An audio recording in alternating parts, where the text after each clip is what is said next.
বিদায় হজের ভাষণের ময়দানে আরাফার ময়দানের পাড়ে দাঁড়ায় আবু বকর কান্না করতেছে। সব সাহাবীরা গিয়ে দৌড়ায়, আমরা এত হাসি, আপনি কেন কান্না করেন? বলে কেন কাঁদি তোমরা বুঝো না? নবী না বলছেন নবীজির দিন কমপ্লিট হয়ে গেল। আরে আল্লাহ নবীকে জমিনে পাঠিয়েছিলেন তো দিন কমপ্লিট করার জন্য। নবীজির ঘোষণা দিয়ে বোঝা যায় রাহমাতুল লিল আলামিন বেশি দিন দুনিয়ার মধ্যে বাঁচবেন না। অল্প দিনের মধ্যেই নবীজি আমাদের ছেড়ে রবের কাছে চলে যাবেন। নবীজি না থাকলে আমি কেমন করে দুনিয়ায় বাঁচব? এই দুঃখের কারণে চোখের পানি ফেলে ফেলে ফেলে ফেলে কান্না করি। সাহাবায়ে কেরাম আবু বকরের কান্না দেখে চোখের পানিগুলো ফেলে ফেলে সাহাবীরাও কান্না করতে আরম্ভ করেছে। রাহমাতুল লিল আলামিন যখনই দেখেন সাহাবায়ে কেরাম কান্না আরম্ভ করে দিয়েছেন, আমার নবী দাঁড়িয়ে বললেন, সাহাবীরা দাঁড়াও, চোখের পানিগুলো ফেলে কান্না করো না। কোন নবী দুনিয়ায় থাকতে পারেন নাই, আমি নবীও দুনিয়ায় থাকতে পারবো না। তবে অন্যান্য নবীদের যাওয়া, আমি নবীর বিদায় কিন্তু এক নয়। অন্যান্য নবীরা জমিন থেকে বিদায় হয়েছেন, তাদের ধর্ম জমিন থেকে বিদায় হয়েছে।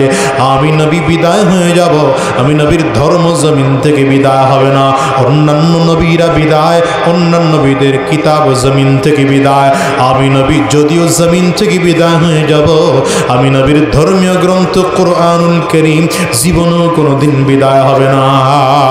তারাকতু ফীকুম আমরাইন লান তাদিল্লু মা তামাসসাকতুম বিহিমা কিতাবাল্লাহি ওয়া সুন্নাত রাসূলি।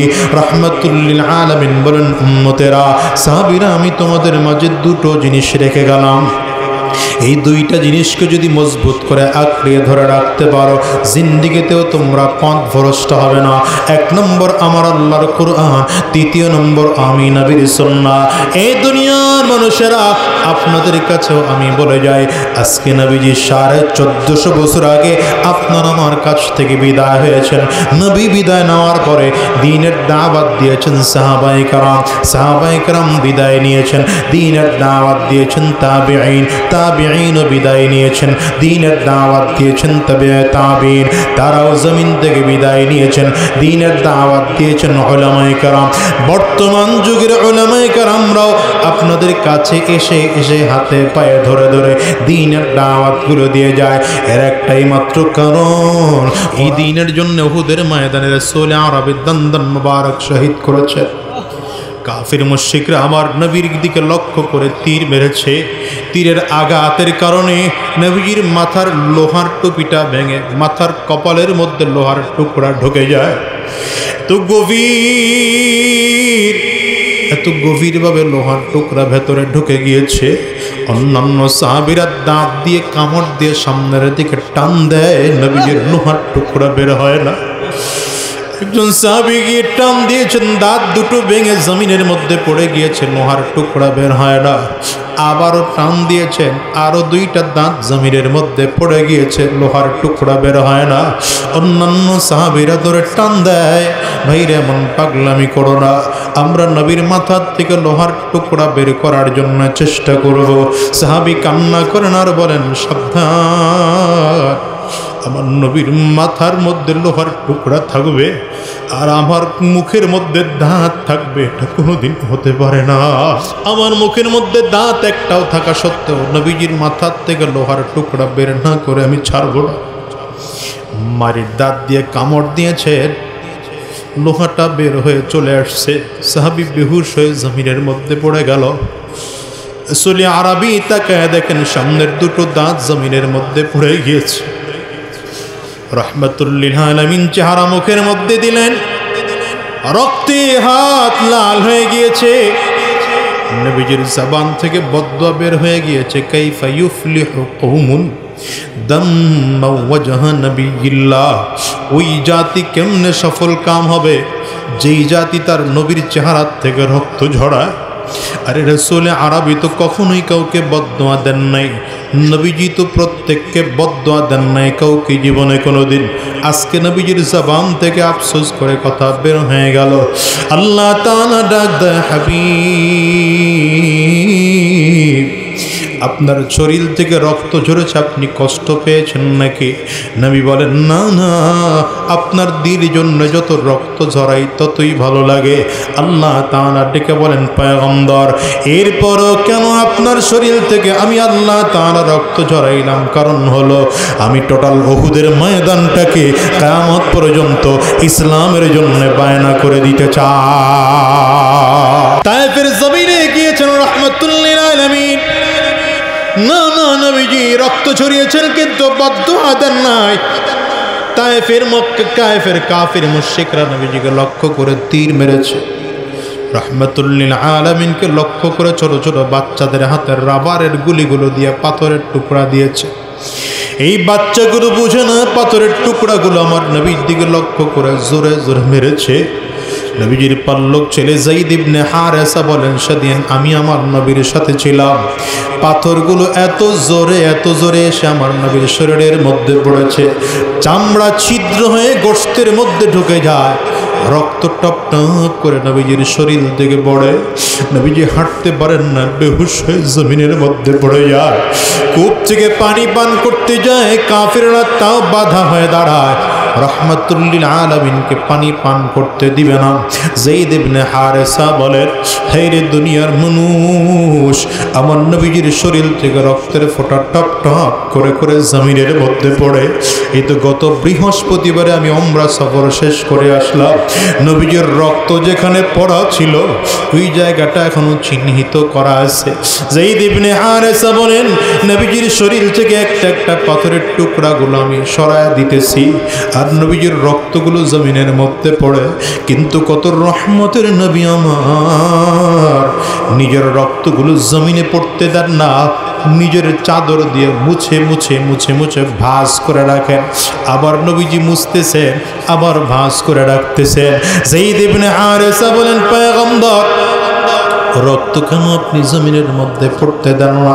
রাহমাতুল লিল আলামিন বলেন, যায়েদ রে, আমি নবীর রক্ত বড় পবিত্র রক্ত, আমি নবীর বড় ভয় হয় এ রক্ত যদি জমিনের মধ্যে পড়ে আল্লাহ তাআলা রাগ করে কিয়ামত পর্যন্ত হয়তো তায়েফবাসীকে ফসল দেওয়া বন্ধ করে দিবে, তায়েফবাসী না খেয়ে মারা যাবে। আমি নবীর জন্য রক্ত জমিনের মধ্যে পড়তে দেই না, আমি রক্ত মুছে মুছে আমার চাদরের মধ্যে রেখে দেই। ফেরেশতা চলে এসেছে, জিবরাইল যেই পাহাড়ের দায়িত্বে ফেরেশতারা আছে, জিবরিল আলাইহিস সালাম সেই ফেরেশতাদেরকে সাথে করে নিয়ে এসেছেন। ডেকে বললেন, পয়গম্বর পাহাড়ের দায়িত্বের ফেরেশতাদেরকে নিয়ে এসেছি, যদি আপনি বলেন এই পাহাড় দুই পাহাড়ের চাপ দিয়ে তায়েফবাসীকে জমিন থেকে বিদায় করা হবে।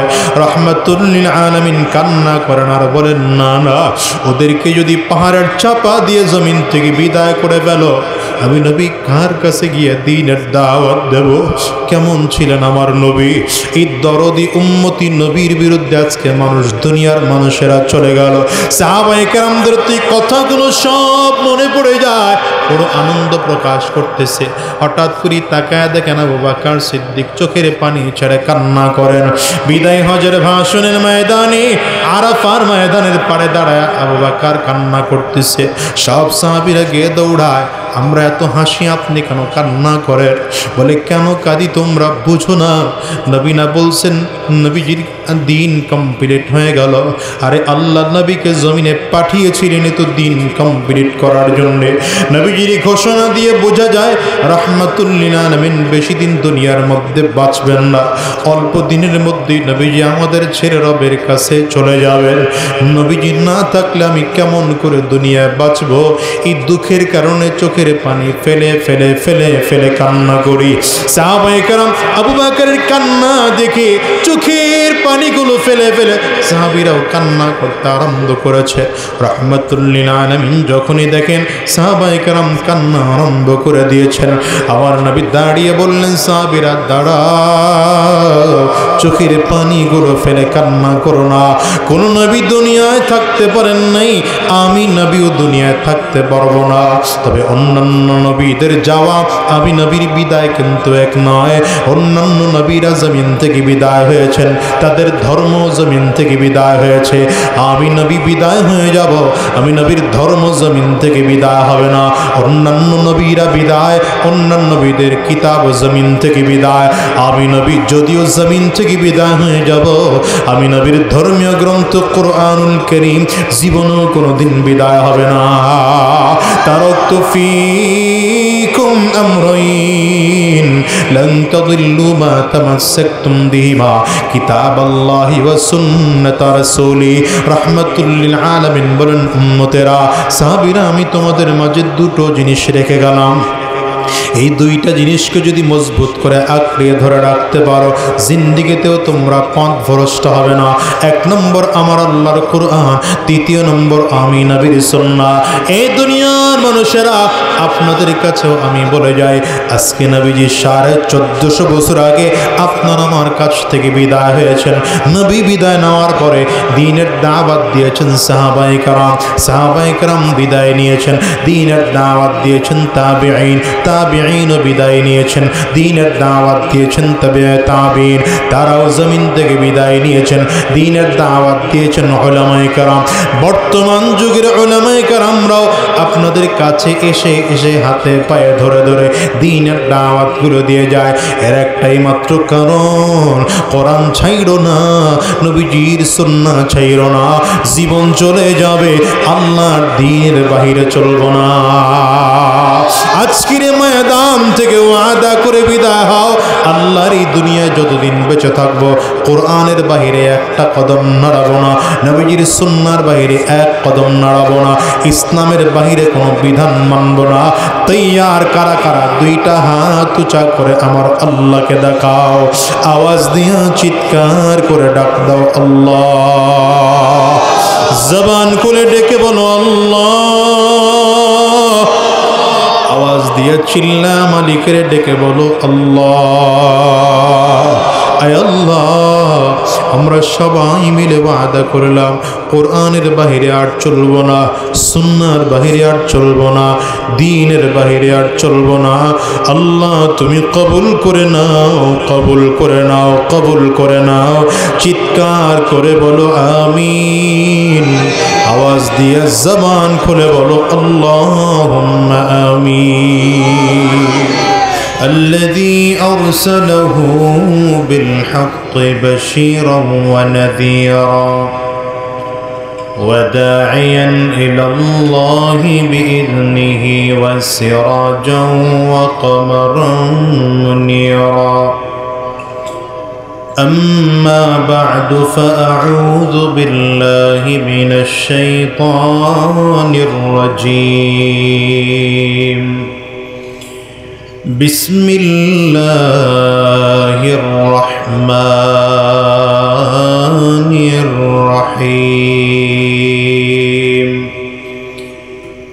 واعتصموا بحبل الله جميعا ولا تفرقوا. وقال تعالى قل هو الله أحد الله الصمد لم يلد ولم يولد ولم يكن له كفوا أحد.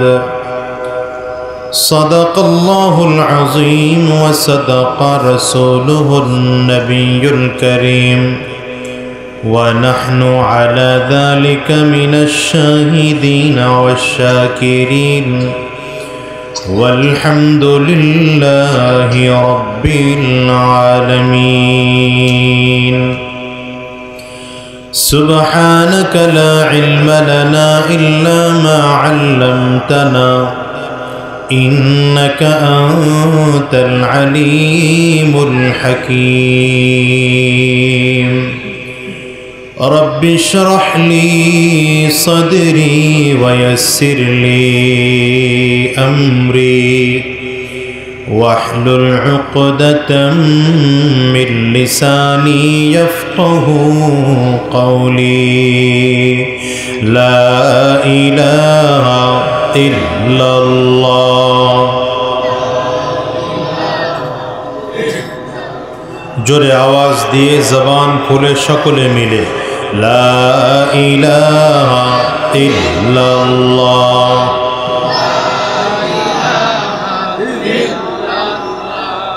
লা ইলাহা ইল্লাল্লাহ। লা ইলাহা ইল্লাল্লাহ। লা ইলাহা ইল্লাল্লাহ। লা ইলাহা ইল্লাল্লাহ মুহাম্মাদুর রাসূলুল্লাহ। আলহামদুলিল্লাহ। জয় কালীপুর নয়াবাড়ি জামে মসজিদ ও যুব সমাজের উদ্যোগে আয়োজিত আজকের এই ইসলামী মহাসম্মেলনের মোহতারাম সম্মানিত সভাপতি, সম্মানিত প্রধান অতিথি, বিশেষ অতিথিবৃন্দ, সম্মুখপানে সমবেত দিন প্রিয়, ইসলাম প্রিয়, দিনদার, ইমানদার, মুমিন মুসলমান, মর্দে মুজাহিদ ভাইরা, মুরব্বী বাবাজিরা, যুবক বন্ধুরা, কচি কাঁচা মাসুম বাচ্চারা, পর্দার অন্তরালে অবস্থানরতা সম্মানিতা শ্রদ্ধা মা ও বোনেরা, আল্লাহ পাকের শুকর যে আল্লাহ তাআলা আপনাকে আমাকে অত্যন্ত দয়া করে, মায়া করে, মহাব্বত করে ভালোবেসে আজকের এই কোরআনী মজলিসে, জান্নাতি বাগানে, ইমানদারদের মজলিসে, আল্লাহওয়ালাদের মজলিসে, বিশেষ করে আল্লাহ পাকের জাকিরিন ও শাকিরিন বান্দাদের মজলিসে যে রব্বে করিম, মৌলাই করিম আপনাকে আমাকে বসার তৌফিক দান করেছেন, সে মহান রব্বুল ইজ্জত ওয়াল জালালের দরবারে শুকর আদায় করি। আমরা সকলেই জবান খুলে আওয়াজ দিয়ে জোরে সোরে বলি আলহামদুলিল্লাহ।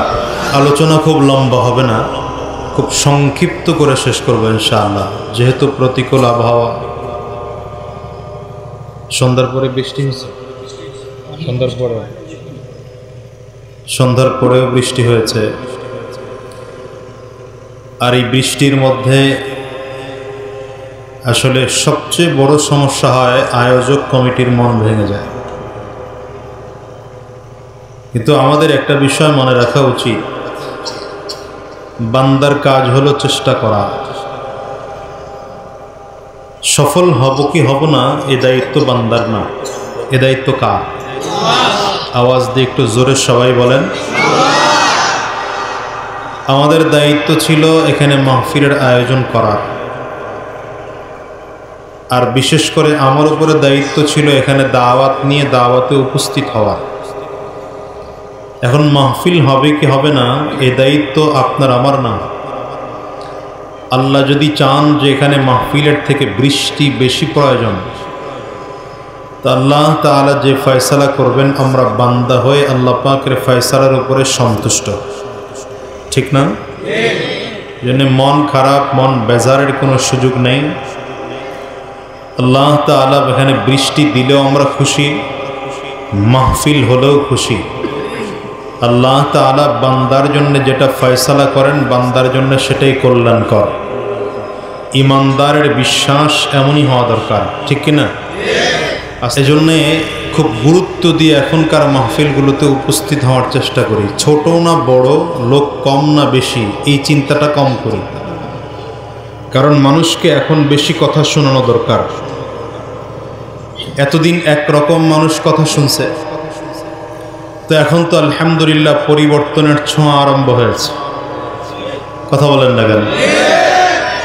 সব দিকে একটা পরিবর্তনের ছোঁয়া লেগেছে।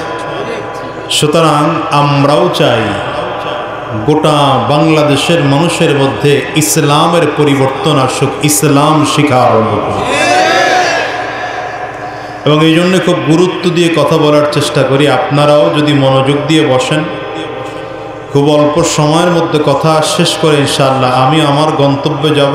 আপনাদেরকে আল্লাহ তাআলা আপনাদের গন্তব্যে যাওয়ার তৌফিক দান করুন, বলেন আমিন।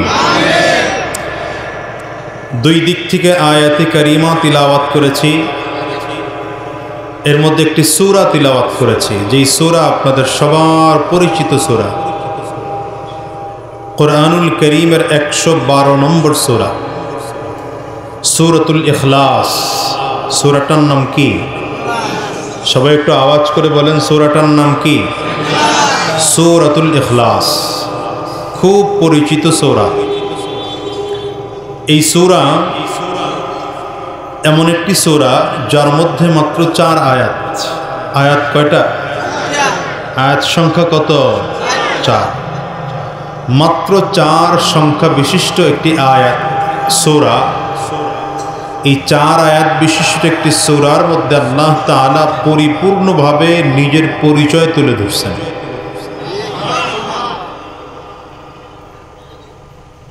এই সূরার মধ্যে আল্লাহ তাআলা বলেন, প্রথম আয়াত, কুল হুয়াল্লাহু আহাদ। পৃথিবীর সকল মানুষদেরকে উদ্দেশ্য করে, লক্ষ্য করে ঘোষণা দেওয়ার জন্য আপনার আমার নবী সরওয়ারে দু আলম আহমদ মুজতবা মুহাম্মদ মুস্তাফা সাল্লাল্লাহু আলাইহি ওয়াসাল্লামকে আল্লাহ বলেন, পয়গম্বর আপনি বলেন। কাকে বলছেন? আল্লাহ নবীজিকে বলছেন। কাকে বলছেন? এই যে মুরব্বী, এদিকে এদিকে এদিকে এদিকে এদিকে তাকান, আপনি আমার দিকে তাকান, ওদিকে তাকান যাবে। মুরব্বী বললেও ভেজাল, এক মুশকিল। আমি কোথাও গিয়ে যদি একবার মুরব্বী কই তো পেছন দেখে পাবলিক আবার আরেকবার মুরব্বী বলে হবে, 2 বার মুরব্বীর মহত্ব কি? হ্যাঁ, এটা একটা ব্যাপার স্যাপার আছে নাকি? বাংলাদেশ বড় টপিকওয়ালা দেশ। বাংলাদেশের মানুষ কোনো কিছু পাইলে ওটার জনমের তরে শেষ করে ফেলে। কয়েকদিন আগে পাইছে বসেন বসেন, তাও শেষ করছে। এখন আবার পাইছে মুরব্বী, এটারও শেষ করতেছে। এরপরে আবার পাইল কি? সোনামণি, তাও শেষ। ইস্যুর বাংলাদেশ, একের পর এক ইস্যু আরম্ভ হয়। আর আমার দেশে এই ইস্যু দেখায় দেখায় দেখায় দেখায় জালিম গোটা দেশকে শেষ করে ফেলছে। এই ইস্যুর মধ্যেই শেষ হয়েছে সব। এই জন্য নতুন করে আর কোনো ইস্যু হইতে দিয়ার না। এখন ইস্যু হলে একটাই হবে, সেটা হচ্ছে ইসলাম। বলেন সেটা কি? আর কোনো ইস্যু শুনতে চাই না। বহুত ইস্যু শুনেছি, বহুত নেতা দেখেছি, সব বাদ। এবার নেতা কেউ না, এবার বিধান হবে ইসলাম। ইসলামের সাথে সম্পৃক্ত যারা, তারাই হবে নেতা, অন্য কেউ নেতা না। বহুত নেতা দেখছি, এরা চুরি করে নেতা হইছে। যে যত বড় নেতা সে তত বড় চোর। যে যত বড় নেতা আমরা পেছনের দিনে দেখেছি, সে তত বড় ডাকাত। যে যত বড় নেতা হয়েছে, তার চরিত্রে তত বড় সমস্যা দেখা দিয়েছে। এই জন্য সব নেতা বাদ দিয়ে নবীর আদর্শের নেতা বানাতে চাই ইনশাআল্লাহ। তৈয়ার? আপনারা তৈয়ার? কারা কারা তৈয়ার? হাতগুলো উঁচা করে দেখান।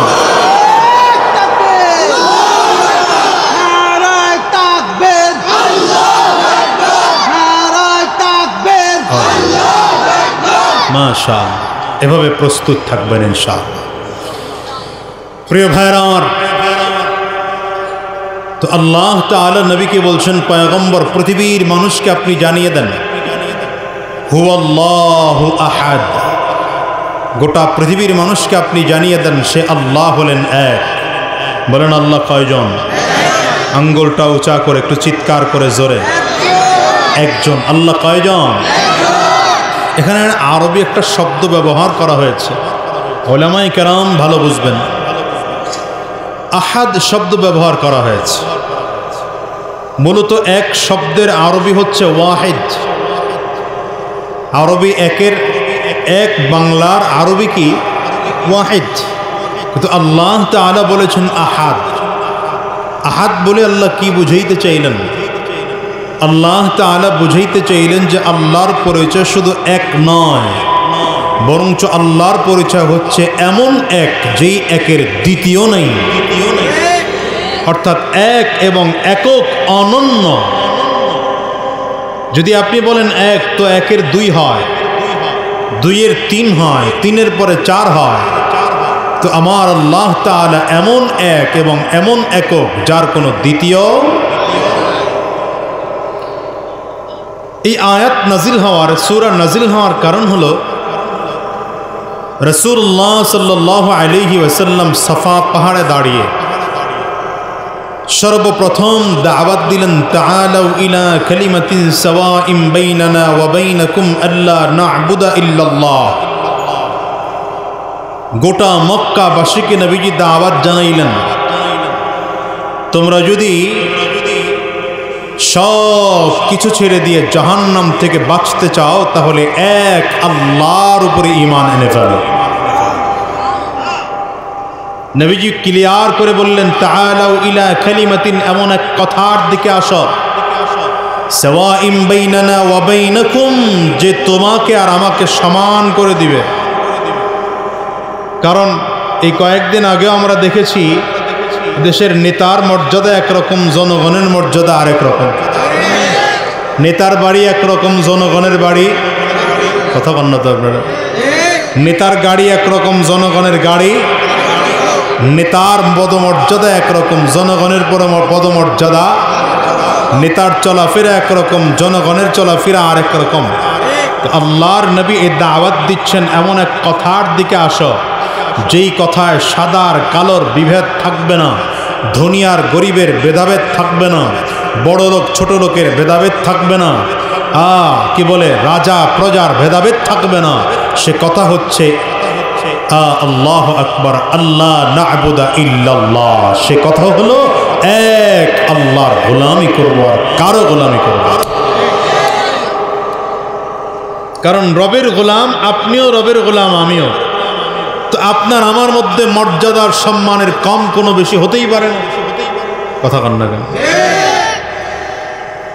নবীজি যখন এক আল্লাহর দাওয়াত গোটা মক্কাবাসীকে দিলেন, তো মক্কার কাফির আর মুশরিকরা এসে প্রশ্ন করতে আরম্ভ করলো, মুহাম্মদ, আমরাও তো আল্লাহ মানি, তুমি আবার কোন আল্লাহর দাওয়াত দাও?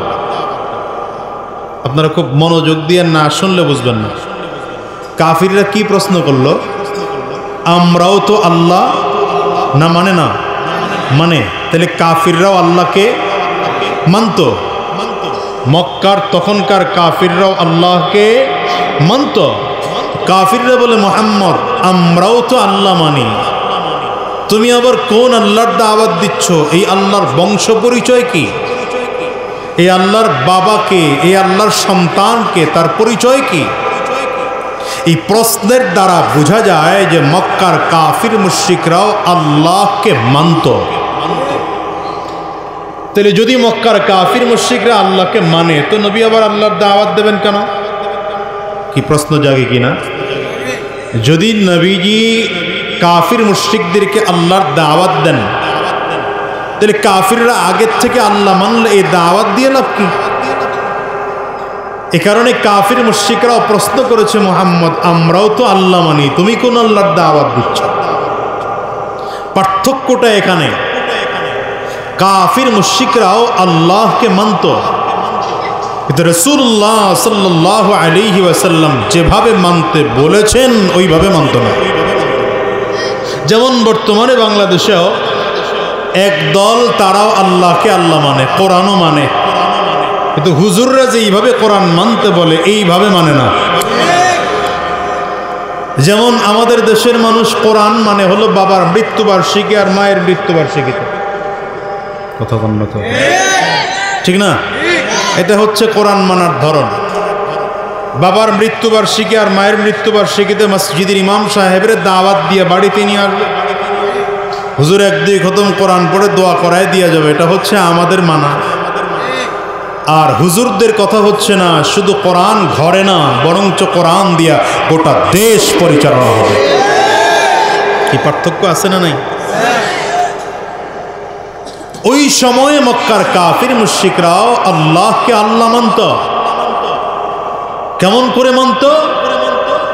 যেমন ইহুদিরা আল্লাহকেও রব মানত, সাথে সাথে হযরত উযাইর আলাইহিস সালাতু ওয়াস সালাম আল্লাহর নবী ছিলেন। এই উযাইর আলাইহিস সালামকে আল্লাহর সন্তান বলতো। ওয়াকালাতিল ইয়াহুদু উযাইরুন ইবনুল্লাহ, ইহুদিদের কথা বক্তব্য হচ্ছে উযাইর আলাইহিস সালাম আল্লাহর সন্তান।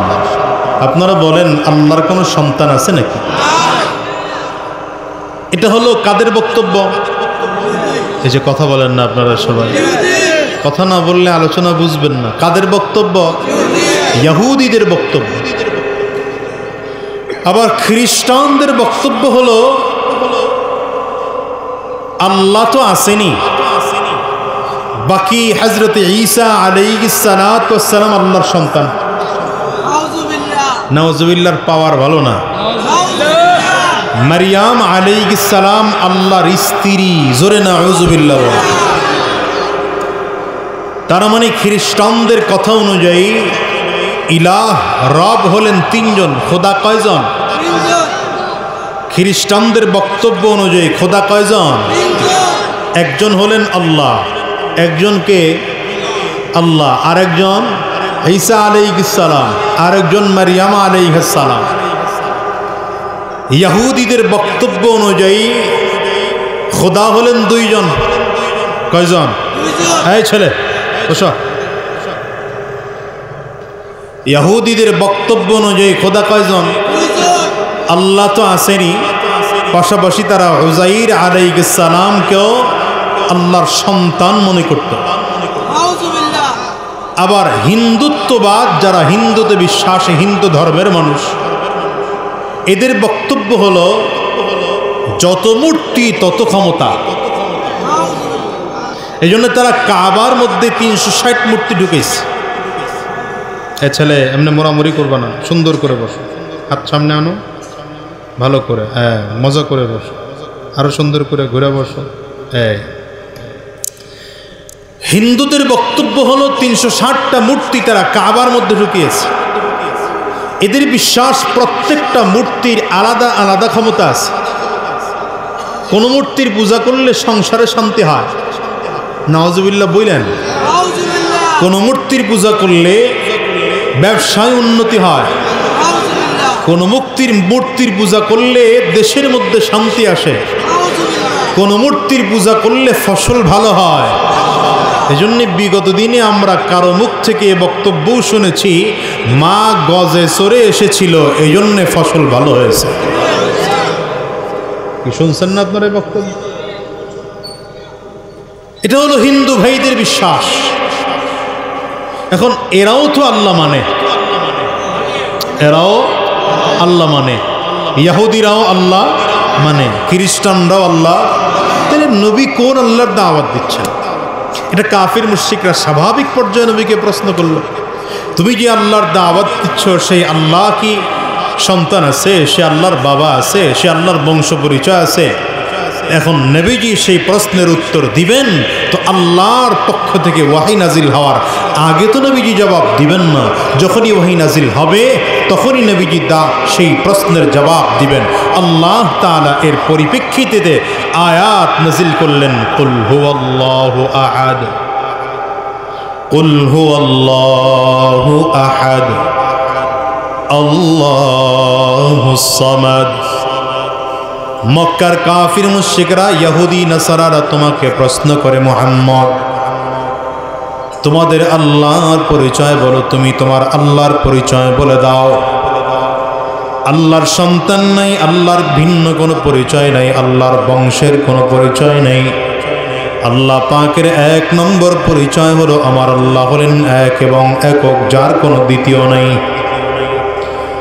দ্বিতীয় নম্বর আল্লাহ পাকের পরিচয় আল্লাহুস সামাদ, আল্লাহ হলেন বেনিয়াজ, অমুখাপেক্ষী, কারো কাছে মুখাপেক্ষী না। খ্রিস্টানরা যাদের পূজা করে তারা কারো মুখাপেক্ষী, কথা বলল। ইহুদিরা যাদের পূজা করে তারা কারো মুখাপেক্ষী। বিশেষ করে হিন্দু ভাইরা যাদের পূজা করে তারা কারো মুখাপেক্ষী। কারণ হিন্দুদের মূর্তি নিজের হাতে বানাতে হয়, না বানালে মূর্তি হয় না। আবার মূর্তি সোজা দাঁড়াইতে পারে না, পেছনে বাঁশ দিয়ে দাঁড় করাইতে হয়, ঠিক না? তাহলে এই মূর্তি বাঁশির মুখাপেক্ষী, বাঁশ না হলে মূর্তি দাঁড়াতে পারে না। বলেন তো আমাদের আল্লাহ মুসলমানদের আল্লাহ কারো মুখাপেক্ষী নাকি? আল্লাহ তাআলা 7 আসমান বানিয়েছেন, 7 জমিন বানিয়েছেন। রব্বে করিম বলেন কারো সাথে কোনো সহযোগিতা নেওয়ার প্রয়োজন হয় নাই। আমি আল্লাহ কোন বলেছি তো হয়ে গিয়েছে। কয় আসমান বানাইছেন? চাঁদ বানিয়েছেন, তারকা বানিয়েছেন। হুয়াল্লাযী খালাকা সাবআ সামাওয়াতিন তিবাকা মা তারা ফি খালকির রহমানি মিন তাফাউত فارجع البصر هل ترى من فطور ثم ارجع البصر كرتين ينقلب إليك البصر خاسئا وهو حسير رب كريم বলেন আমি আল্লাহ 7 আসমান বানাইলাম। 7 আসমান বানাই আল্লাহ তাআলা চ্যালেঞ্জ ছুড়ে দিলেন পৃথিবীর সকল আর্কিটেক্ট ডিজাইনারদের প্রতি, পৃথিবীর সকল ইঞ্জিনিয়ারদের প্রতি, পৃথিবীর সকল বৈজ্ঞানিকদের প্রতি। আমি আল্লাহর আসমানের দিকে তাকিয়ে তাকিয়ে দেখো আমি আল্লাহর আসমানের মধ্যে কোনো ভুল বের করতে পারো কিনা। আল্লাহ বলেন একবার দেখেছো হয় নাই, ফারজি'ল বাসার, আবারও তাকায় দেখো আমি আল্লাহর আসমান বানানোর মধ্যে কোনো ভুল আছিনি। 1400 বছর নয়, হাজার হাজার বছর ধরে গবেষণা হচ্ছে আল্লাহর এই বানানোর সৃষ্টির মধ্যে কোনো ভুল বের করতে পারে না। আজ পর্যন্ত কেউ ভুল বের করতে পেরেছে? পারেনি, পারবেও না কোনোদিন। এর মধ্যে প্রথম আসমানের নিচে আল্লাহ বানিয়েছেন চাঁদ, তারকা বানিয়েছেন রব্বে করিম, সূর্য বানিয়েছেন, লক্ষ লক্ষ গ্যালাক্সি বানিয়েছেন, অগণিত গ্যালাক্সি বানিয়েছেন। এক একটা চাঁদ তারকা কত বড়! আল্লাহু আকবার। রব্বে করিম বলেন যত কিছু তাকায় তাকায় দেখে এগুলোর মধ্যে ভুল বের করার চেষ্টা কর। সারা দুনিয়ার মানুষ মিলে আল্লাহ পাকের সৃষ্টির মধ্যে যার্রা পরিমাণ ভুল বের করতে পারবে না। বানাইছেন আল্লাহ তাআলা। মিস্ত্রি লাগছে কয়জন? টিস্যু আছে? মিস্ত্রি লাগছে কয়জন? মিস্ত্রি লাগছে? ইঞ্জিনিয়ার? কথা বলেন না কেন? আপনাদের এই ছোট্ট ঘরটা বানাইতে গেলেও তো ইঞ্জিনিয়ার লাগছে, লাগছে না লাগে নাই? এটার মধ্যে মিস্ত্রি লাগছে। আর কি বলে এটা রাজমিস্ত্রি, আবার এটার যোগালি লাগছে, আরো কত কিছু লাগছে। রব্বে করিম বলেন আমি 7 আসমান বানিয়েছি, 7 জমিন বানিয়েছি।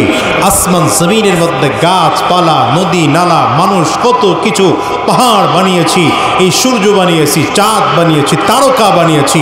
কারো সহযোগিতা লাগে নেই, কারণ আমি আল্লাহ তাআলা কারো মুখাপেক্ষী না। গোটা পৃথিবী আমি আল্লাহর মুখাপেক্ষী। আল্লাহ কারো মুখাপেক্ষী? আমরা সব কার মুখাপেক্ষী? এরপরে আল্লাহ তাআলা দ্বিতীয় আয়াত আরো চমৎকার করে বলেন লাম ইয়ালিদ ওয়া লাম ইউলাদ। আল্লাহ কারো থেকে জন্মগ্রহণ করেন নাই, কাউকে জন্ম দেনও নাই। বুঝেন নাই? তার মানে আল্লাহর সন্তানও নেই, আল্লাহর বাবাও নেই। ওই যে ইহুদি উযাইর আলাইহিস সালামকে নবী মানে, আল্লাহর সন্তান মানে, সে তো কারো কাছ থেকে জন্মগ্রহণ করেছেন, কথা বলে না, অথবা কাউকে জন্ম দিয়েছেন। ঈসা আলাইহিস সালামকে তারা আল্লাহর সন্তান মনে করে, মারিয়াম আলাইহিস সালামকে আল্লাহর স্ত্রী মনে করে।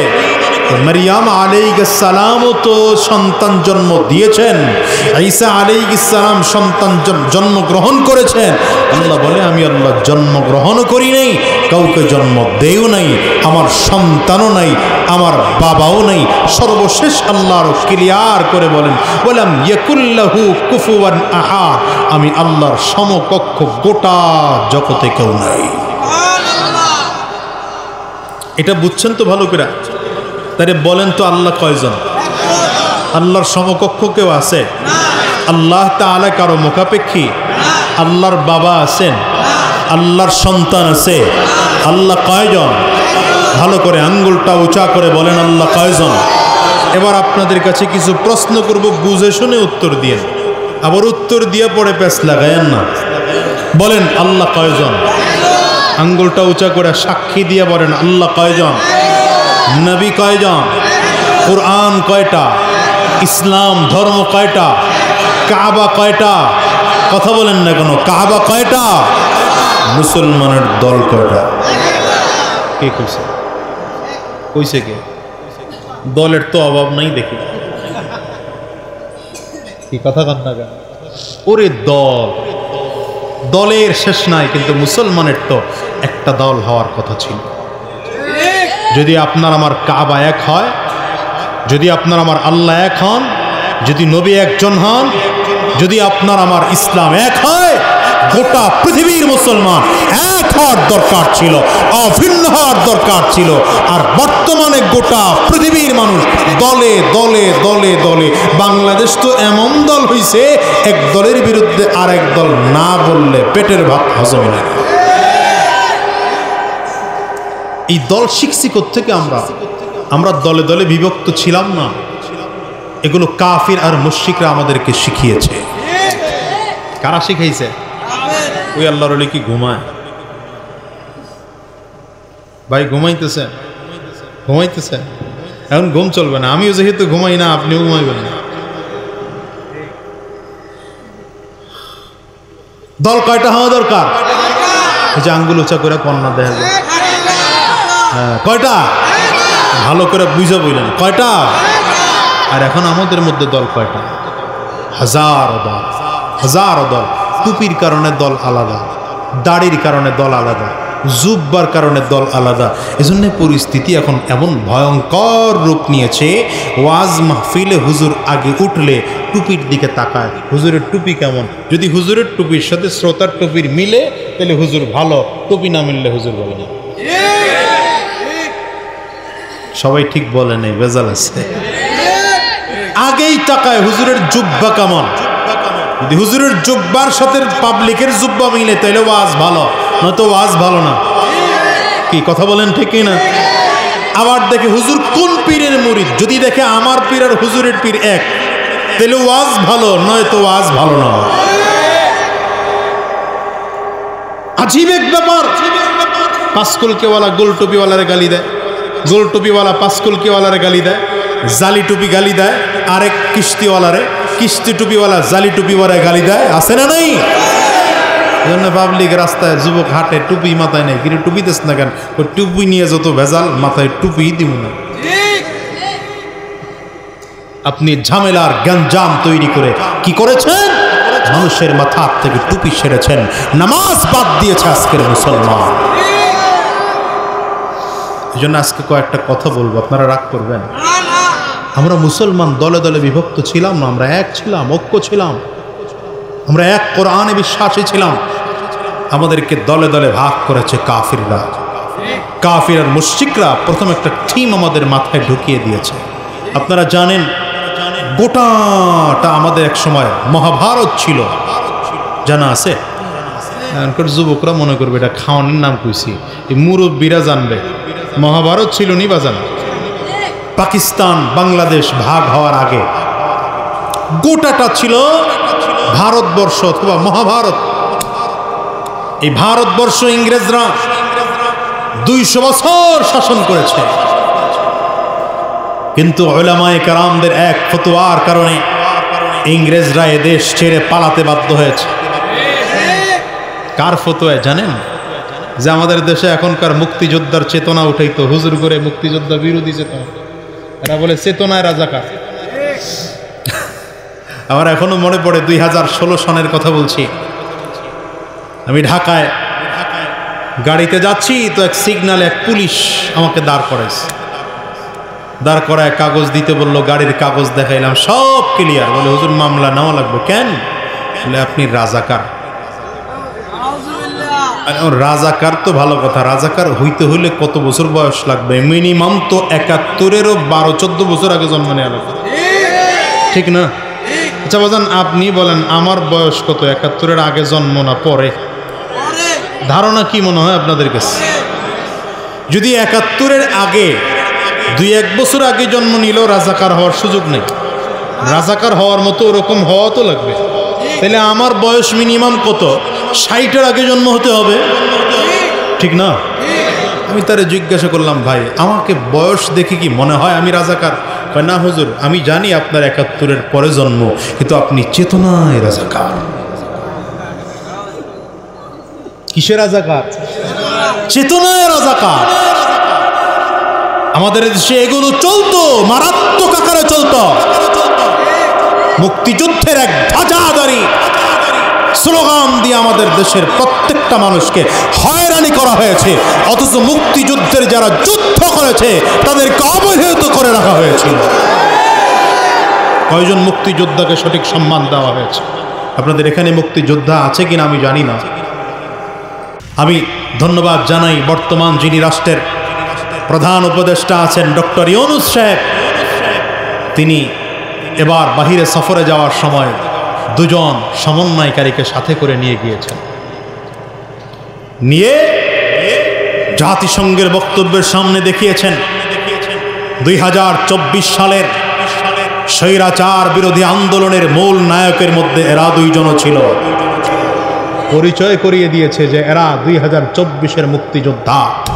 আমি প্রশ্ন করতে চাই, ৭১-এর যুদ্ধের পরে আমার দেশের কোন দেশের সরকার, আমার দেশের কোন সরকার প্রধান আমার দেশের মুক্তিযোদ্ধাদেরকে বাহিরে নিয়ে পরিচয় করিয়েছে যারা আমার দেশের মুক্তিযোদ্ধা? এখানে আছেন দু একজন মুক্তিযোদ্ধা আছেন ৭১-এর? বয়ে হাত তুলে না মনে হয়। নেওয়া হয়নি কোনোদিন এদেরকে, কোনোদিন নেওয়া হয়নি এদেরকে। পুতুল বানায় দেওয়া হয়েছে। আল্লাহ জাতির হেফাজত করুন, আমিন বলুন। তো এই কথাটা কেন বললাম? কথা বলার কারণ হলো, ইংরেজরা যখন গোটা ভারতবর্ষ শাসন করেছে, দিল্লির শাহে জামি মসজিদ থেকে বুখারীর ক্লাস, বুখারীর দর্সের মধ্যে দিল্লির শাহ ওলিউল্লাহ মুহাদ্দিস দেহলভী রহমতুল্লাহ আলাইহি ফতোয়া দিয়েছিলেন, গোটা ভারতবর্ষ দারুল হারব হয়ে গিয়েছে, এখন মুসলমানদের জন্য যুদ্ধ করা ফরজ হয়ে গিয়েছে, কাফিরদেরকে বিতাড়িত করা ফরজ হয়েছে। এই শাহী জামে মসজিদের বুখারীর দরস থেকে এই এক ফতোয়ার কারণে এমন কোনো মুসলমান ছিল না যারা যুদ্ধের ময়দানে নামে না। এটা ওই যুগের কথা বলছি। সর্বশেষ ভারত পাকিস্তান ভাগ করা হলো, আমাদেরকে পাকিস্তানের সাথে দেওয়া হলো। বাংলাদেশ ভৌগোলিকভাবে কখনোই পাকিস্তানের সাথে যাওয়ার কথা নয়, কারণ ওটা ভারতের টোটাল ওই সাইডে, পুরো ভারতের পেটের মাঝখান দিয়ে আবার পূর্ব পাকিস্তানে আসা লাগছে। কেন দেওয়া হলো আমাদেরকে পাকিস্তানের সাথে? এর একমাত্র কারণ ছিল পাকিস্তানেও সংখ্যাগরিষ্ঠ মুসলমান, এই পূর্ব বাংলা যেটা পূর্ব পাকিস্তান ছিল এখানেও সংখ্যাগরিষ্ঠ মুসলমান। দুই দেশে মুসলমানের সংখ্যা বেশি থাকার কারণে আমাদেরকেও পাকিস্তানের সাথে দেওয়া হয়েছে।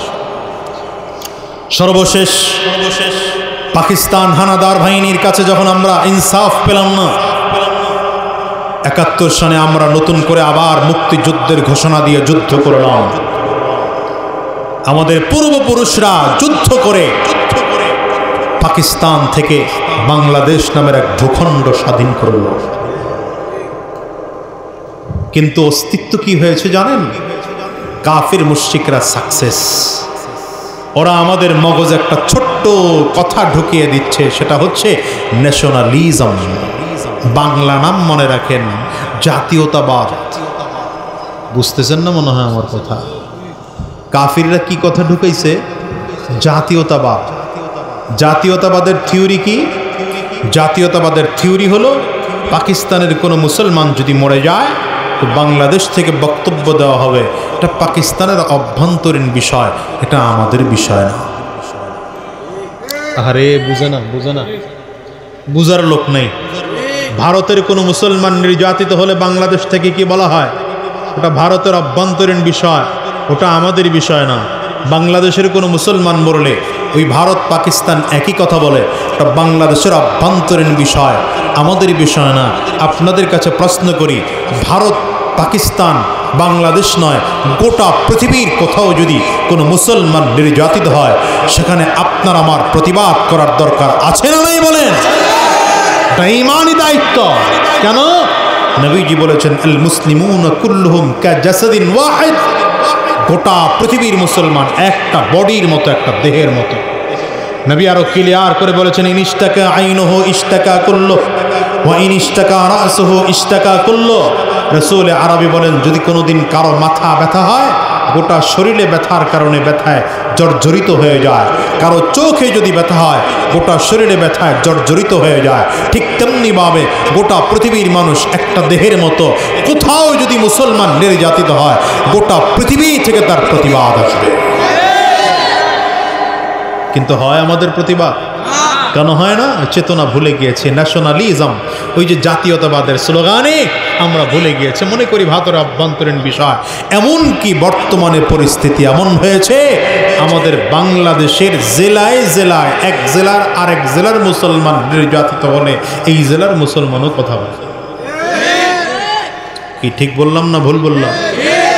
প্রথম নম্বর ঐক্য নষ্ট করেছে কাফির মুশরিকরা ন্যাশনালিজমের স্লোগান দিয়ে। তৃতীয় নম্বর, এটা আপনারা অনেকে মানতে পারবেন না, তারপরেও বলে যায়, ঐক্য নষ্ট করার দ্বিতীয় নম্বর কাফির মুশরিকরা চক্রান্ত করেছে পলিটিক্যাল পার্টি নামের একটা দল দিয়া। কি স্লোগান দিছে? Political party. বুঝেন না মনে হয়? রাজনৈতিক দল। এই তো বুঝছে, এরকম 2-4 জন লোক থাকলে হয় রাজনৈতিক দল। এই রাজনৈতিক দলের স্লোগান দিয়ে মুসলমানদের ঐক্য দ্বিতীয়বার নষ্ট করেছে। রাজনৈতিক দলের থিওরি কি বের করলো? আমাদের মধ্যে একদল আওয়ামী লীগ, একদল বিএনপি, একদল জাতীয় পার্টি, একদল জামাত, একদল জাসদ, একদল বাসদ, একদল চরমনাই, একদল অমুক, একদল তমুক। আছে না নাই জোরে বলে? পরিস্থিতি কি? এক বাবার সন্তান 10 সন্তান, 10 জনের 10টা দল করে। 10 জনে কি করে? আমাদের এলাকার এক লোক, মাশাআল্লাহ, তার ছেলেও মোটামুটি কম না, অনেক ছেলে, সম্ভবত 6-7 জন হবে। এক এক ছেলে এক এক রাজনৈতিক দলের সাথে সম্পৃক্ত। তো আমি 5ই আগস্টের পরে গিয়ে বললাম, কাকা তোমার অবস্থা তো এইবার বড় কেরোসিন হয়ে যাবে। বলে না, তুমি আমারে চিনো না। বলে কেন? তুমি চিনো না আমারে, এক ছেলের দল ক্ষমতার থেকে গেছে, বাকি 6 ছেলের দল ক্ষমতায় আছে। আমাদের দেশের অবস্থা। হাসতেছেন আপনারা? কষ্ট আর দুঃখ লাগার বিষয় মুসলমান। এক বাবার 10 সন্তান, 10টা রাজনৈতিক দল করার কারণে রেজাল্ট কি হয়েছে জানেন? যেই এক মুসলমানের ঘর থেকে 10টা ইসলামের পক্ষে স্লোগান বের হওয়ার কথা ছিল, আজকে রাজনৈতিক দলের কারণে ইসলামের বিপক্ষে 10টা স্লোগান বের হচ্ছে। কারণ বিএনপির লোক মরলে আওয়ামী লীগের লোক খুশি হয়, আওয়ামী লীগের লোক মরলে বিএনপির লোক খুশি হয়, জামাতের লোক মরলে বিএনপি আওয়ামী লীগ উভয় দল খুশি হয়, চরমনাই মরলে 3ও দল খুশি হয়। ঠিক ভালো জোরে কয় না? ঝামেলা ঝামেলা, রোগী আছে এলাকায়। এই রোগী ঘরে ঘরে। আমি এই জন্য মাঝে মাঝে বলি, সেদিনও বলেছি যে ছোটবেলায় দোলনায় চড়ছেন না, এক ধাক্কা দিয়ে ছেড়ে দিলে অনেকক্ষণ লড়ে। কথা কন না কেন? স্বৈরাচার মাত্র বিদায় হয়েছে, আপনি মনে করেন না এত তাড়াতাড়ি আপনার আমার মনের মধ্যে যে স্বৈরাচার বিরাজ করছে এটা দূর হতে বহু সময় লাগবে। তো জাতীয় স্বৈরাচার দূর হয়েছে, আমাগরটা প্রত্যেকের ভেতরে যে স্বৈরাচার লালন করছি আমরা, এর কি হবে? আপনি আমি খুঁজে দেখেন, প্রত্যেকটা মানুষ আপনি আমি ভেতরে ভেতরে স্বৈরাচার হয়ে আছে। কারণ আপনি আমি বাবা মায়ের হক আদায় করছি না, সন্তানের হক আদায় করছি না, স্ত্রীর হক আদায় করছি না, পরিবারের হক আদায় করছি না, জনগণের হক আদায় করছি না। তো আপনি আমিও তো বড় স্বৈরাচার।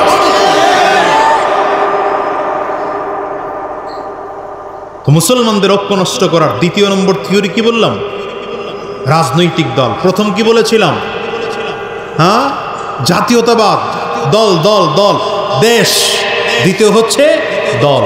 3 নম্বর হলো কাফির মুশরিকরা দেখলো যে ঐক্য নষ্ট করছি, কিন্তু এখনো হুজুরদের স্টেজে স্টেজে ঐক্য নষ্ট হয় নাই, এই হুজুরদের স্টেজে স্টেজে ঐক্য নষ্ট করতে হবে।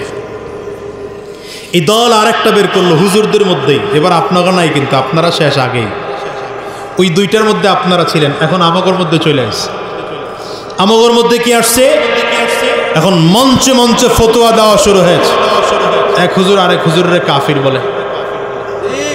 আরে কথা কয় না, মাইকও ভালো না, আপনারাও কি ভালো না? তো পিঠায় পেটায় ভালো বানাইছি তো মাইক মোটামুটি, আপনারা একটু ভালো হন। ফতোয়া শুরু হয়েছে কোথায়? মঞ্চে। এক হুজুর আরেক হুজুরের বিরুদ্ধে কাফির ফতোয়া দেয়।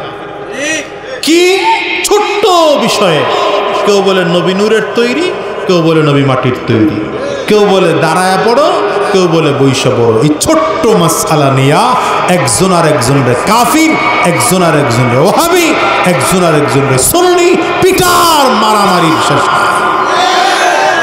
আপনাদের এলাকায় মনে হয় নাই? আসতে কোন কেন নাই? আমি আপনাদের একটা থিওরি দিয়ে যাই, শুনবেন আমার কথা?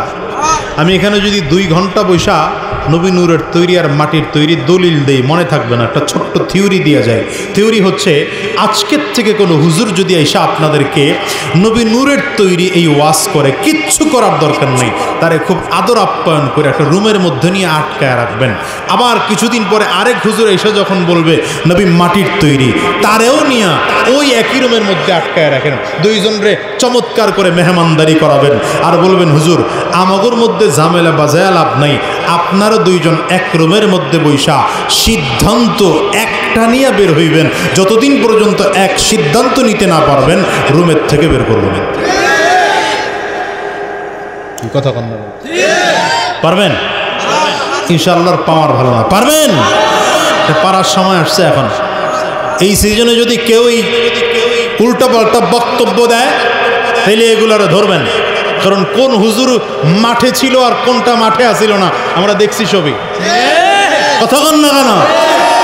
5ই আগস্ট কারা সুবিধাবাদ জিন্দাবাদ ছিল আর কারা জীবনের মায়া ত্যাগ করে রাজপথে নেমেছে, এগুলো আমরা সব দেখেছি। এগুলো আমাদের কাছে ভিডিও ফুটেজ করা আছে। সুতরাং উল্টাপাল্টা ফতুয়া দিয়ে জাতিকে বিভ্রান্ত করার প্রয়োজন নেই। আরে ভাই, নবী নূরের তৈরি না মাটির তৈরি, এটা জানা বেশি দরকার না নবী নামাজ কেমনে পড়ছেন এটা বেশি জানা দরকার? বলেন তো বাবা। শুধু শুধু এই ফতুয়া দিয়া জাতিকে বিভ্রান্ত করে লাভ কি?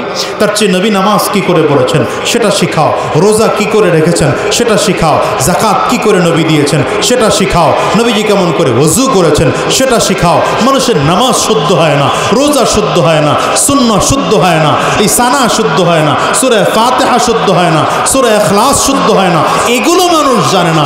শুধু শুধু বিতর্ক মানুষের মাঝে আই না, দিন থেকে মানুষকে দূরে সরিয়ে দেওয়া হয়। জাতি একজন আরেক জরুরি গালি দেয়। তর্ক এ পর্যন্ত থাকলেও শেষ ছিল বাজান? এ পর্যন্ত শেষ না, তর্ক এরপরে নিয়ে মসজিদ পর্যন্ত ঢুকেছে। ঠিক কয় না? জোরে সন্দেহ হইতেছে মনে হয় আপনার? আমার কথার সাথে বাস্তবতা মিলাই নিবেন। আমি ঐক্য নষ্ট করার জন্য আসিনি, ঐক্য গড়ার স্লোগান দেওয়ার জন্য এসেছি। তর্ক নিয়ে কোথায় ঢুকেছে এরা? মসজিদে আমাদের মতো আরেক হুজুররা ফতুয়া দিয়ে ফেলাইছে, আমিন জোরে না বললে নামাজ হবে না। কথা জোরে বলেন না কেন? এক দলের ফতুয়া আমিন জোরে না বললে নামাজ হয় না, আর এক দলের ফতুয়া আমিন আস্তে না বললে নামাজ হয় না। লাগা পিটাপিটি, এমন মারামারি শুরু, মসজিদে আলাদা নাই মনে হয়? মসজিদে আলাদা। আচ্ছা, আমি আপনাদের একটা ফতুয়া জিগাই, এটা আলেম লাগবে না, হুজুর একটু চুপ থাকেন, পরে কয়েন। নামাজের মধ্যে সূরা ফাতিহার পরে আমিন বলা ফরজ। ভাই কথা কন না কেন? ওয়াজিব তো মাশাআল্লাহ আপনারাও জানেন, দেখা যায় নামাজের মধ্যে সূরা ফাতিহার পরে আমিন বলা কি মুস্তাহাব্বা সুন্নাহ? ধরলাম মুস্তাহাব্বা কি সুন্নাহ নাকি? কোনো ব্যক্তি যদি নামাজের মধ্যে আমিন বলেই নাই, তাইলে নামাজ হবে না হবে না? মাশাআল্লাহ, ফতোয়া ভালো জানে বাবা। এবার হুজুররাও কি একমত? আপনারাও কি একমত যে নামাজ হবে? হুজুররা দি কথা পায় না, নামাজ হবে? হুজুররাও বলছে হবে, আপনারাও বললেন হবে। আচ্ছা, আমিন না বললেও যদি নামাজ হয়ে যায়, তাহলে জোরে বলা আর আস্তে বলা নিয়ে মারামারি হবে, এটা কোন কারবার? কি বলেন বলেন বলেন বলেন বলেন।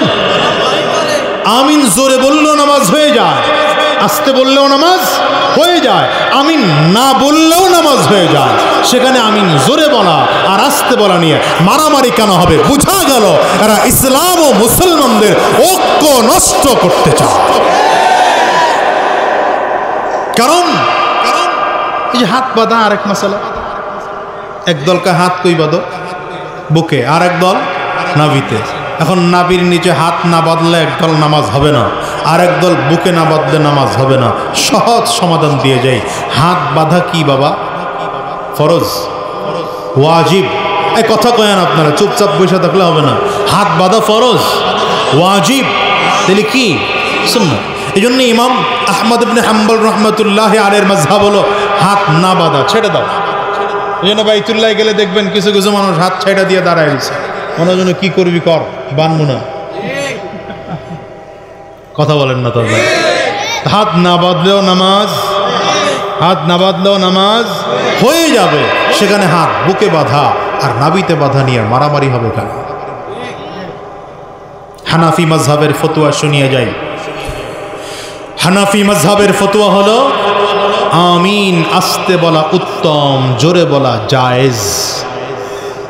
আমিন আস্তে বলা উত্তম, জোরে বলা মারামারি আছে। ইমাম শাফি রহমতুল্লাহ আলাইহির মাযহাব হলো আমিন জোরে বলা উত্তম, আস্তে বলা জায়েজ। মারামারি আছে। তাহলে আপনি মারামারি করলেন কেন? মসজিদ আলাদা করলেন কেন?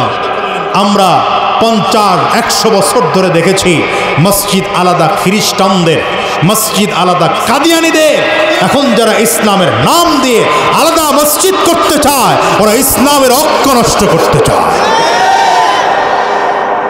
আমি বলবো এই দ্বন্দ্ব বাদ দেন। মুসলমান দলে দলে দলে দলে দলে ভাগ হয়েছে, আমরা দল দেখতে চাই না। আমাদের পরিচয় সব দল বাদ, দল আমাদের একটা। বলেন সেই দলের নাম কি? আরো জোরে বলেন সেই দলের নাম কি? এখন অনেকে মনে মনে প্রশ্ন করছেন, হুজুর তাইলে সব রাজনৈতিক দল বাদ দিয়ে দেন, আপনিও তো চরমনাই হুজুরের লোক, আপনার দলের নিবন্ধনও বাদ দিয়ে দেন, সবাই মিলে একটা রাজনৈতিক দল করেন না। এখানে বুঝার বিষয় আছে, সেটা হচ্ছে মাদ্রাসা 100 হতে পারে, কিন্তু সব মাদ্রাসার লেখাপড়া এক হতে হবে, সব মাদ্রাসার উদ্দেশ্য এক হতে হবে। আপনাদের এখানে স্কুল কয়টা? প্রাথমিক বিদ্যালয় আপনাদের এই ইউনিয়নে অন্তত 10টার উপরে হবে। কথা কয় না তো এরা। এখানের প্রাথমিক বিদ্যালয় কয়টা? 10টার উপরে হবে তো। একজন এক স্কুলে পড়ে, আরেক ছাত্র আরেক স্কুলে পড়ে, কোনো অসুবিধা আছে? কেন? যে স্কুলেই পড়ুক, লেখাপড়া তো এক। কথা কন না কেন? ঠিক তেমন আপনাদের এখানে একজন এই মসজিদে ফজর পড়েছে, আরেকজন আরেক মসজিদে ফজর পড়েছে, আরেকজন আরেক মসজিদে গিয়ে ফজরের নামাজ পড়েছে, কোনো সমস্যা আছে? কেন? সব মসজিদেই যেখানেই পড়ুক নামাজ তো ফজরের নামাজ পড়েছে। ঠিক তেমনি ভাবে আমাদের পীরদের মধ্যে এমন পার্থক্য আছে, একজন এক পীরের মুরিদ, আরেকজন আরেক পীরের মুরিদ, আরেকজন আরেক পীরের মুরিদ। যদি হক পীর হয় কোনো বাধা নাই, হতেই পারে একজন আরেকজন পীরের মুরিদ, কিন্তু সবাই তো ইসলাম শিখার জন্য পীরের কাছে গিয়েছে। ঠিক তেমনি ভাবে রাজনৈতিক দল হাজারো থাকতে পারে, খেলাফতে ইসলাম থাকতে পারে, জমিয়তে উলামা ইসলাম থাকতে পারে, ইসলামী আন্দোলন থাকতে পারে, হেফাজতে ইসলাম থাকতে পারে, ঠিক তেমনি ভাবে জামাত ইসলাম থাকতে পারে, কিন্তু যখন ইসলামের স্বার্থ সামনে আসবে, কোরআনের স্বার্থ সামনে আসবে, দেশ বাঁচানোর প্রশ্ন সামনে আসবে, তখন কে চরমনাই, কে হেফাজত, কে জামাত চিনি না, সব দল বাদ দিয়ে দেশ রক্ষার জন্য হাতে হাত মিলিয়ে, কাঁধে কাঁধ মিলিয়ে এক হয়ে আমরা দাঁড়িয়ে যাব।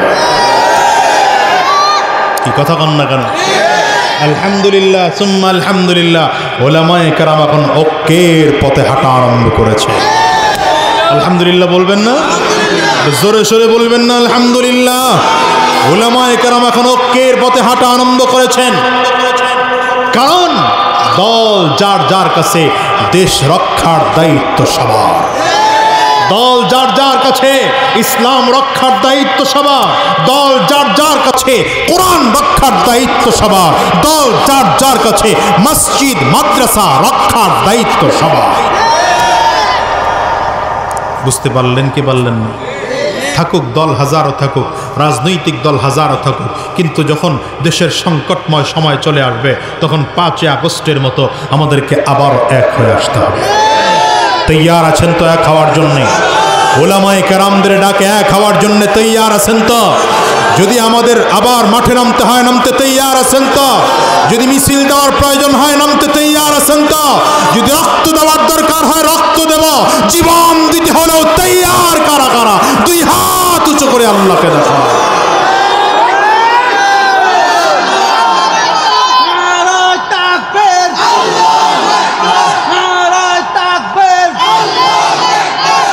এবার বলেন মুসলমানের দল কয়টা?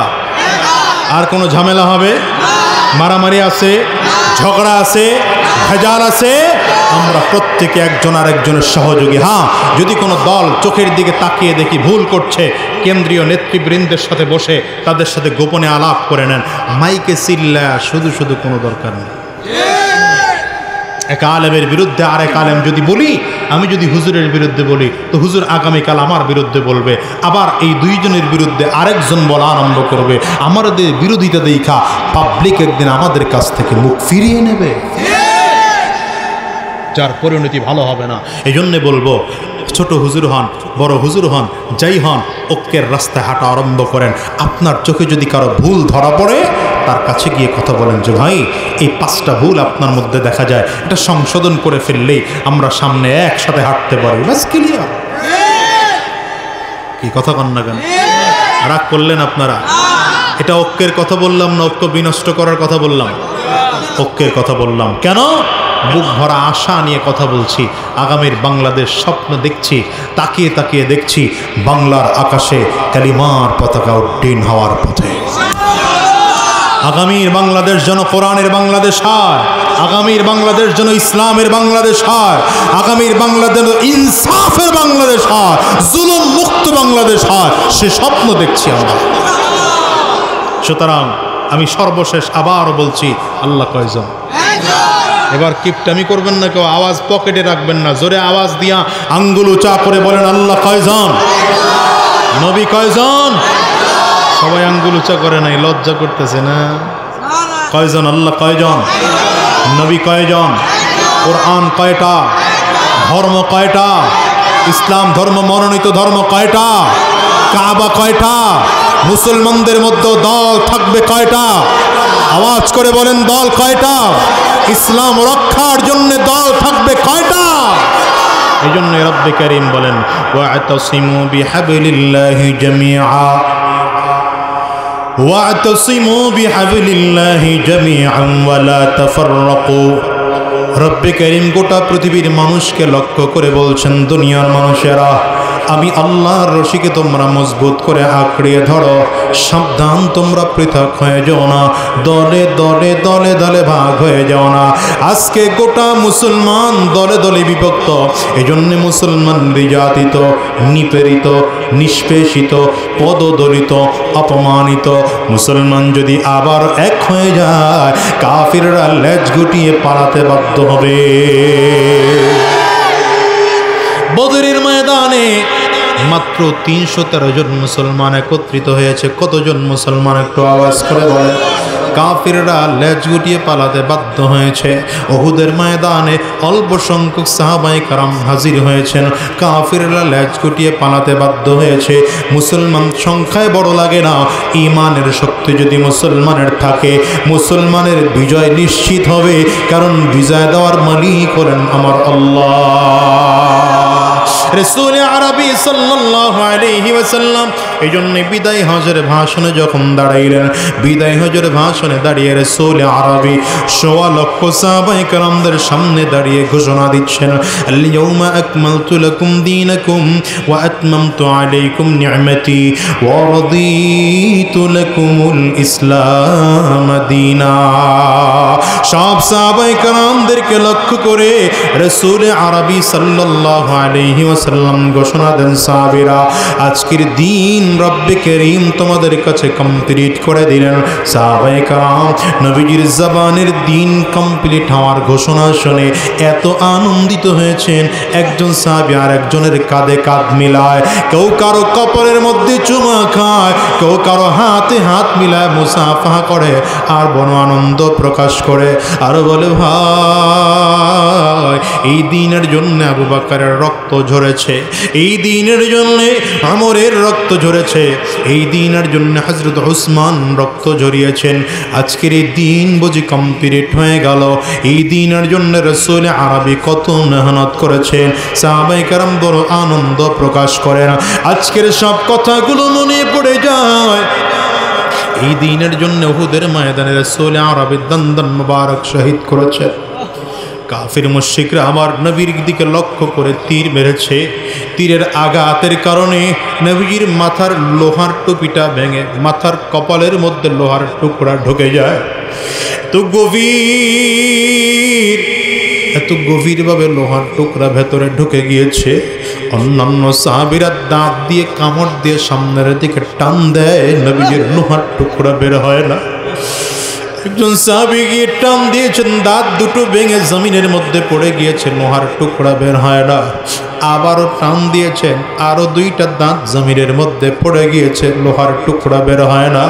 অন্যান্য সাহাবীরা ধরে টান দেয়, ভাইরে এমন পাগলামি করো না, আমরা নবীর মাথার থেকে লোহার টুকরা বের করার জন্য চেষ্টা করব। সাহাবী কান্না করেন আর বলেন, সাবধান, আমার নবীর মাথার মধ্যে লোহার টুকরা থাকবে আর আমার মুখের মধ্যে দাঁত থাকবে, এটা কোনোদিন হতে পারে না। আমার মুখের মধ্যে দাঁত একটাও থাকা সত্ত্বেও নবীজির মাথার থেকে লোহার টুকরা বের না করে আমি ছাড়ব না। মারির দাঁত দিয়ে কামড় দিয়েছে, লোহাটা বের হয়ে চলে আসছে। সাহাবী বেহুশ হয়ে জমিনের মধ্যে পড়ে গেল। রাসূল আরবি তাকায় দেখেন সামনের দুটো দাঁত জমিনের মধ্যে পড়ে গিয়েছে।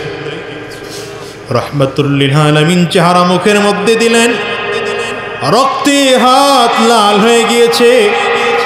নবীজির জবান থেকে বদদুয়া বের হয়ে গিয়েছে, কাইফা ইউফলিহু কওমুন দাম্মা ওয়াজহা নবিয়্যিল্লাহ, ওই জাতি কেমনে সফল কাম হবে যেই জাতি তার নবীর চেহারা থেকে রক্ত ঝরায়। আরে রাসূল আরবি তো কখনোই কাউকে বদদুয়া দেন নাই, নবীজি তো প্রত্যেককে বদদুয়া দেন নাই কাউকে জীবনে কোনোদিন। আজকে নবীজির জবান থেকে আফসোস করে কথা বের হয়ে গেল। আল্লাহ তাআলা ডাক দেয়, হাবিব, আপনার শরীর থেকে রক্ত ঝরেছে, আপনি কষ্ট পেয়েছেন নাকি? নবী বলেন, না না, আপনার দিল জন্য যত রক্ত ঝরাই ততই ভালো লাগে। আল্লাহ তাআলা ডেকে বলেন, পয়গম্বর, এরপরও কেন আপনার শরীর থেকে আমি আল্লাহ তাআলা রক্ত ঝরাইলাম? কারণ হলো আমি টোটাল উহুদের ময়দানটাকে কিয়ামত পর্যন্ত ইসলামের জন্য বায়না করে দিতে চাই। তায়েফের জমিনে গিয়েছেন রাহমাতুল লিল আলামিন। না না, নবীজি রক্ত ছড়িয়েছেন কিন্তু বদদুয়া দেন নাই। তায়েফের কাফির মুশরিকরা নবীজিকে লক্ষ্য করে তীর মেরেছে। রাহমাতুল লিল আলামিনকে লক্ষ্য করে ছোট ছোট বাচ্চাদের হাতের রাবারের গুলিগুলো দিয়ে পাথরের টুকরা দিয়েছে।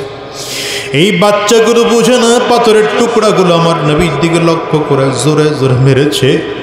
নবীজির পাল্লক ছেলে যায়েদ ইবনে হারেসা বলেন, সেদিন আমি আমার নবীর সাথে ছিলাম।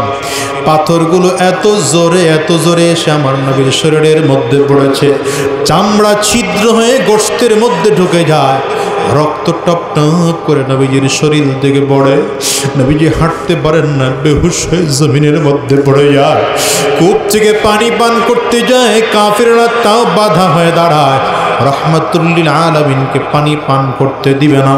যায়েদ ইবনে হারেসা বলেন, হে রে দুনিয়ার মানুষ, আমার নবীজির শরীর থেকে রক্তের ফোঁটা টপ টপ করে করে জমিনের মধ্যে পড়ে।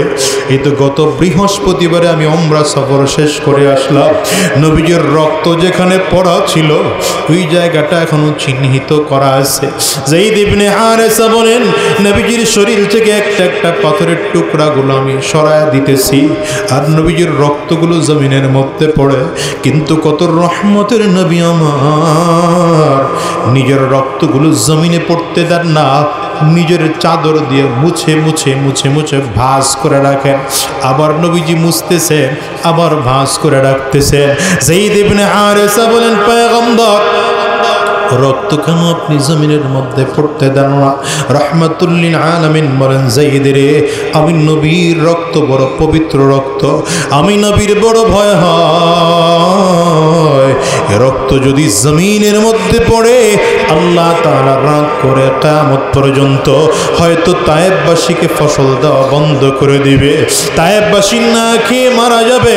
আমি নবীর জন্য রক্ত জমিনের মধ্যে পড়তে দেই না, আমি রক্ত মুছে মুছে আমার চাদরের মধ্যে রেখে দেই। ফেরেশতা চলে এসেছে, জিবরাইল যেই পাহাড়ের দায়িত্বে ফেরেশতারা আছে, জিবরিল আলাইহিস সালাম সেই ফেরেশতাদেরকে সাথে করে নিয়ে এসেছেন। ডেকে বললেন, পয়গম্বর পাহাড়ের দায়িত্বের ফেরেশতাদেরকে নিয়ে এসেছি, যদি আপনি বলেন এই পাহাড় দুই পাহাড়ের চাপ দিয়ে তায়েব পাশে জমিন থেকে বিদায় করা হবে। রাহমাতুল লিল আলামিন কান্না করেন আর বলেন, না না, ওদেরকে যদি পাহাড়ের চাপা দিয়ে জমিন থেকে বিদায় করে ফেল, আমি নবী কার কাছে গিয়ে দ্বীনের দাওয়াত দেব? কেমন ছিলেন আমার নবী! এই দরদি উম্মতি নবীর বিরুদ্ধে আজকে মানুষ, দুনিয়ার মানুষেরা চলে গেল। সাহাবায়ে কেরামদের এই কথাগুলো সব মনে পড়ে যায়, বড় আনন্দ প্রকাশ করতেছে। হঠাৎ করে তাকায় দেখেন আবু বকর সিদ্দিক চোখের পানি ছেড়ে কান্না করেন। বিদায় হজের ভাষণের ময়দানে, আরাফার ময়দানের পাড়ে দাঁড়ায় আবু বকর কান্না করতেছে। সব সাহাবীরা গিয়ে দৌড়ায়, আমরা এত হাসি, আপনি কেন কান্না করেন? বলে, কেন কাঁদি তোমরা বুঝো না? নবী না বলছেন নবীজির দিন কমপ্লিট হয়ে গেল। আরে আল্লাহ নবীকে জমিনে পাঠিয়েছিলেন তো দিন কমপ্লিট করার জন্যে। নবীজির ঘোষণা দিয়ে বোঝা যায় রাহমাতুল লিল আলামিন বেশি দিন দুনিয়ার মধ্যে বাঁচবেন না, অল্প দিনের মধ্যেই নবীজি আমাদের ছেড়ে রবের কাছে চলে যাবেন। নবীজি না থাকলে আমি কেমন করে দুনিয়ায় বাঁচব? এই দুঃখের কারণে চোখের পানি ফেলে ফেলে ফেলে ফেলে কান্না করি। সাহাবায়ে কেরাম আবু বকরের কান্না দেখে চোখের পানিগুলো ফেলে ফেলে সাহাবীরাও কান্না করতে আরম্ভ করেছে। রাহমাতুল লিল আলামিন যখনই দেখেন সাহাবায়ে কেরাম কান্না আরম্ভ করে দিয়েছেন, আমার নবী দাঁড়িয়ে বললেন, সাহাবীরা দাঁড়াও, চোখের পানিগুলো ফেলে কান্না করো না। কোন নবী দুনিয়ায় থাকতে পারেন নাই, আমি নবীও দুনিয়ায় থাকতে পারবো না। তবে অন্যান্য নবীদের যাওয়া, আমি নবীর বিদায় কিন্তু এক নয়। অন্যান্য নবীরা জমিন থেকে বিদায় হয়েছেন, তাদের ধর্ম জমিন থেকে বিদায় হয়েছে। আমি নবী বিদায় হয়ে যাব, আমি নবীর ধর্ম জমিন থেকে বিদায় হবে না। অন্যান্য নবীরা বিদায়, অন্যান্য নবীদের কিতাব জমিন থেকে বিদায়। আমি নবী যদিও জমিন থেকে বিদায় হয়ে যাব, আমি নবীর ধর্মীয় গ্রন্থ কোরআনুল কারীম জীবনেও কোনোদিন বিদায় হবে না। তারাকতু ফীকুম আমরাইন লান তাদিল্লু মা তামাসসাকতুম বিহিমা কিতাবাল্লাহি ওয়া সুন্নাত রাসূলি। রাহমাতুল লিল আলামিন বলেন, উম্মতেরা, সাহাবীরা, আমি তোমাদের মাঝে দুটো জিনিস রেখে গেলাম। এই দুইটা জিনিসকে যদি মজবুত করে আঁকড়ে ধরে রাখতে পারো, জিন্দিগিতেও তোমরা পথভ্রষ্ট হবে না। এক নম্বর আমার আল্লাহর কোরআন, দ্বিতীয় নম্বর আমি নবীর সুন্নাহ। এই দুনিয়ার মানুষেরা, আপনাদের কাছেও আমি বলে যাই, আজকে নবীজি 1450 বছর আগে আপনার আমার কাছ থেকে বিদায় হয়েছেন। নবী বিদায় নেওয়ার পরে দ্বীনের দাওয়াত দিয়েছেন সাহাবায়ে কেরাম, সাহাবায়ে কেরাম বিদায় নিয়েছেন, দ্বীনের দাওয়াত দিয়েছেন তাবিঈন, তাবিঈন বিদায় নিয়েছেন, দ্বীনের দাওয়াত দিয়েছেন তাবিঈন, তারাও জমিন থেকে বিদায় নিয়েছেন, দ্বীনের দাওয়াত দিয়েছেন উলামায়ে কেরাম। বর্তমান যুগের উলামায়ে কেরামরাও আপনাদের কাছে এসে এসে হাতে পায়ে ধরে ধরে দ্বীনের দাওয়াতগুলো দিয়ে যায়। এর একটাই মাত্র কারণ, কোরআন ছাইরো না, নবীজির সুন্নাহ ছাইরো না, জীবন চলে যাবে, আল্লাহর দ্বীনের বাহিরে চলবো না। আজকের ময়দান থেকে ওয়াদা করে বিদায় হও, আল্লাহর এই দুনিয়ায় যতদিন বেঁচে থাকবো কোরআনের বাহিরে একটা কদম নাড়াবো না, নবীজির সুন্নাহর বাহিরে এক কদম নাড়াবো না, ইসলামের বাহিরে কোনো বিধান মানব না। তৈয়ার কারা কারা? দুইটা হাত উঁচা করে আমার আল্লাহকে দেখাও, আওয়াজ দিয়া চিৎকার করে ডাক দাও আল্লাহ। জবান খুলে ডেকে বলো আল্লাহ, আওয়াজ দিয়ে চিল্লা মালিকের ডেকে বলো আল্লাহ। আয় আল্লাহ, আমরা সবাই মিলে ওয়াদা করলাম কোরআনের বাহিরে আর চলবো না, সুন্নাহর বাহিরে আর চলবো না, দ্বীনের বাহিরে আর চলবো না। আল্লাহ তুমি কবুল করে নাও, কবুল করে নাও, কবুল করে নাও। চিৎকার করে বলো আমিন, আওয়াজ দিয়ে জবান খুলে বলো আল্লাহুম্মা আমিন।